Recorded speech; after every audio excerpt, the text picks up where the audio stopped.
Welcome to the North Carolina Department of Public Instruction K-3 Literacy Hot Summer Topic Number 2, Explicit Instruction.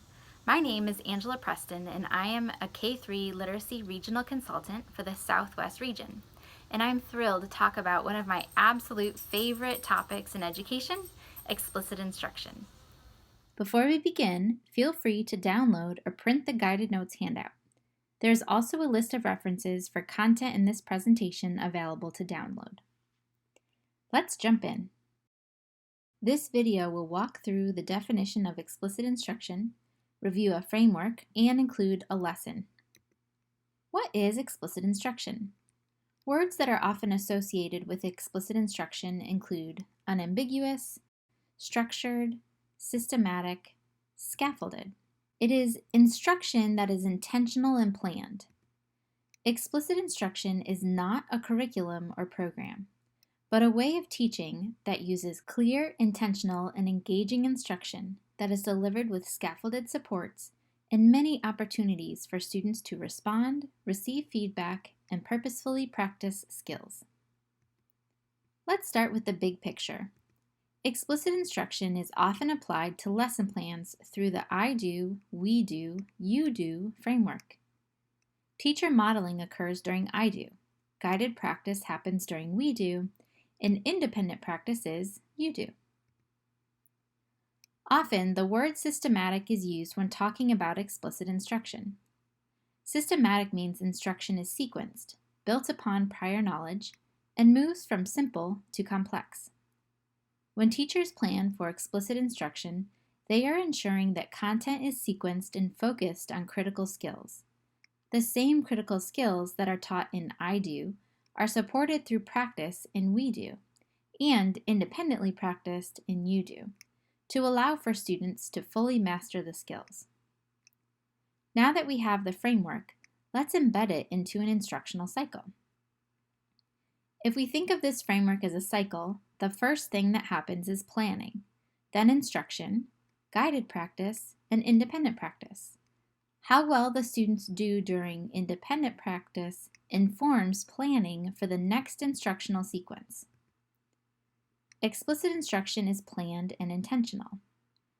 Planning starts with choosing the skill or concept to teach, determining if students have mastered prerequisite skills, identifying the critical content needed to learn that skill, and planning a logical sequence of instruction moving from easiest to hardest. Throughout the remainder of the video, we will follow Mrs. Gaston as she teaches a small group of first graders to read consonant, vowel, consonant E words, also known as CVCE words, and CVCE words with endings, using a vowel, consonant, vowel rule. She noted that her students have mastered the following skills. They know all their letters and sounds, can identify vowels and consonants, and blend consonant, vowel, consonant words. She plans out her lesson and is ready to teach her students to read CVCE words. As we move into I do, this is the initial part of the lesson where the teacher models and demonstrates the concepts. During this stage, teachers will start with a learning intention. This lets the students know what they're about to do and gets them thinking about the right stuff. Teachers model the concept and demonstrate what to do or use think-alouds. They use clear language and intentionally focus down long explanations into more clear and direct descriptions. Teachers provide examples and non-examples to model what the concept is and also set borders around what it is not.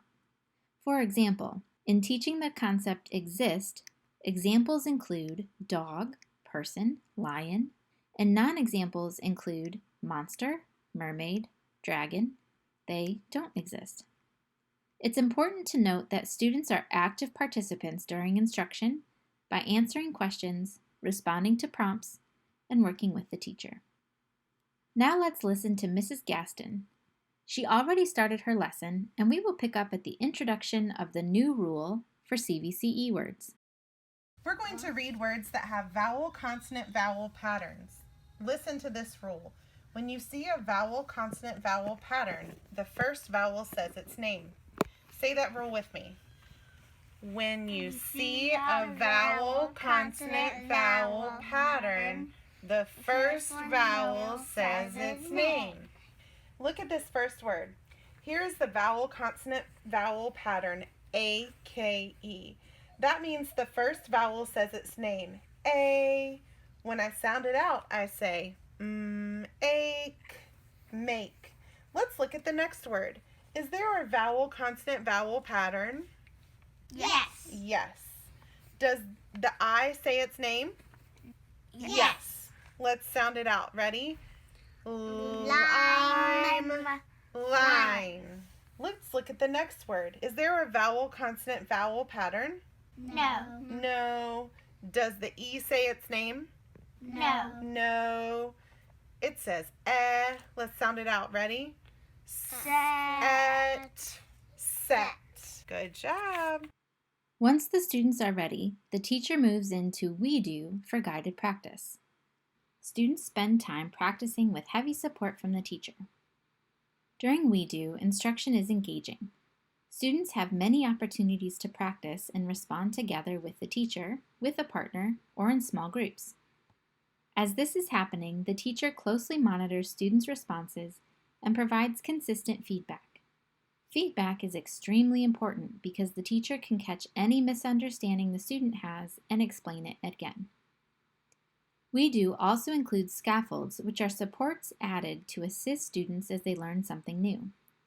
Scaffolds can be as simple as a line to emphasize a new sound, or as complex as a task analysis of steps to follow. Over time, scaffolds are faded as students gain independence and mastery. While practicing, the teacher continues to use examples and non-examples to strengthen students' understanding of the skill. Let's go back to Mrs. Gaston's lesson. She modeled a few more examples and non-examples, so we will pick up during the We Do. All right, let's try these words together. Look at the first word. Do you see a vowel, consonant, vowel pattern? Yes. Yes. Does the vowel say its name? Yes. Yes. It says O. Almost. Remember, if there is a vowel, consonant, vowel pattern, the first vowel says its name. So this sound is O. Say the sound. O.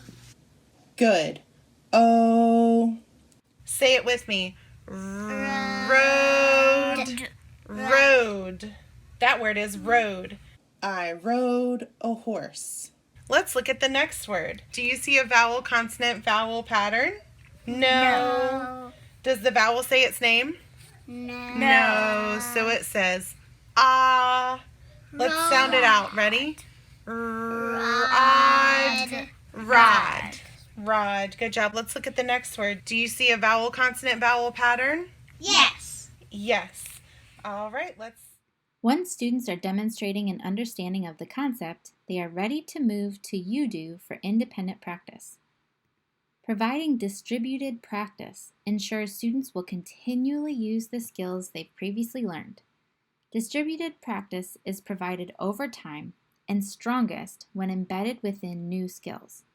An example would be teaching letter sounds A, F, L, T, E, and reading words with those letters in later lessons, like flat, at, felt. Feedback is also important during You Do. Feedback for errors should be immediate when the student is learning a new or complex concept. It is important not to allow time for the student to incorrectly learn the concept. As the student gains mastery and is making fewer errors, feedback can be delayed because the student is demonstrating an understanding of the skill. Delayed feedback often happens when appropriate homework is given to strengthen skills and feedback is received the next day. The purpose of practice is to master skills that are then maintained and generalized over time without scaffolded supports, because the goal here is independence. This teaching cycle is completed as the teacher uses feedback from the students during independent practice to determine if students need to revisit the concept or are ready to move on to the next skill. Now we'll listen in to the end of Mrs. Gaston's lesson. She finished the we do section, and we will join during you do. Now it's your turn to read these words. Look at the first word. Do you see a vowel, consonant, vowel pattern? Think about what the vowel says. Sound it out and say the word. Run. Perfect. Look at the next word. Think about what the vowel says.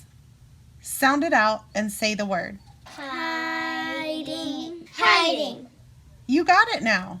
Look at the next word. Think about what to do. This time, read the word. Tape. Next word. Think about what to do. Read the word. Tape. Look at the next word. The goal behind instruction is for students to master concepts and gain independence.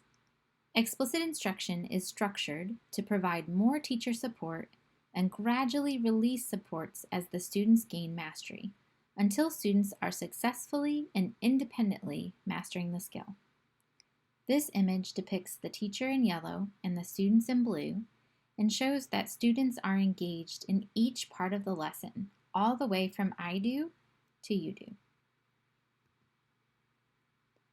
Years of research has demonstrated that explicit instruction is appropriate for students of all ages, races, socioeconomic status, and ability. For example, the National Reading Panel identified systematic and explicit instruction in phonics as a necessary and essential factor when teaching students to read. 4 handouts accompany this video for Hot Summer Topic Number 2, Explicit Instruction. If you haven't already, feel free to download the guided notes with a reference section for content found in this video, the CVCE lesson plan, suggestions for using explicit instruction in virtual classrooms, and a script of the audio in this video is also available. Please visit the North Carolina Read to Achieve Reading Repository for more information on explicit instruction and the science of reading. It's been my pleasure to walk through an introduction to explicit instruction. Thank you for joining us, and happy teaching!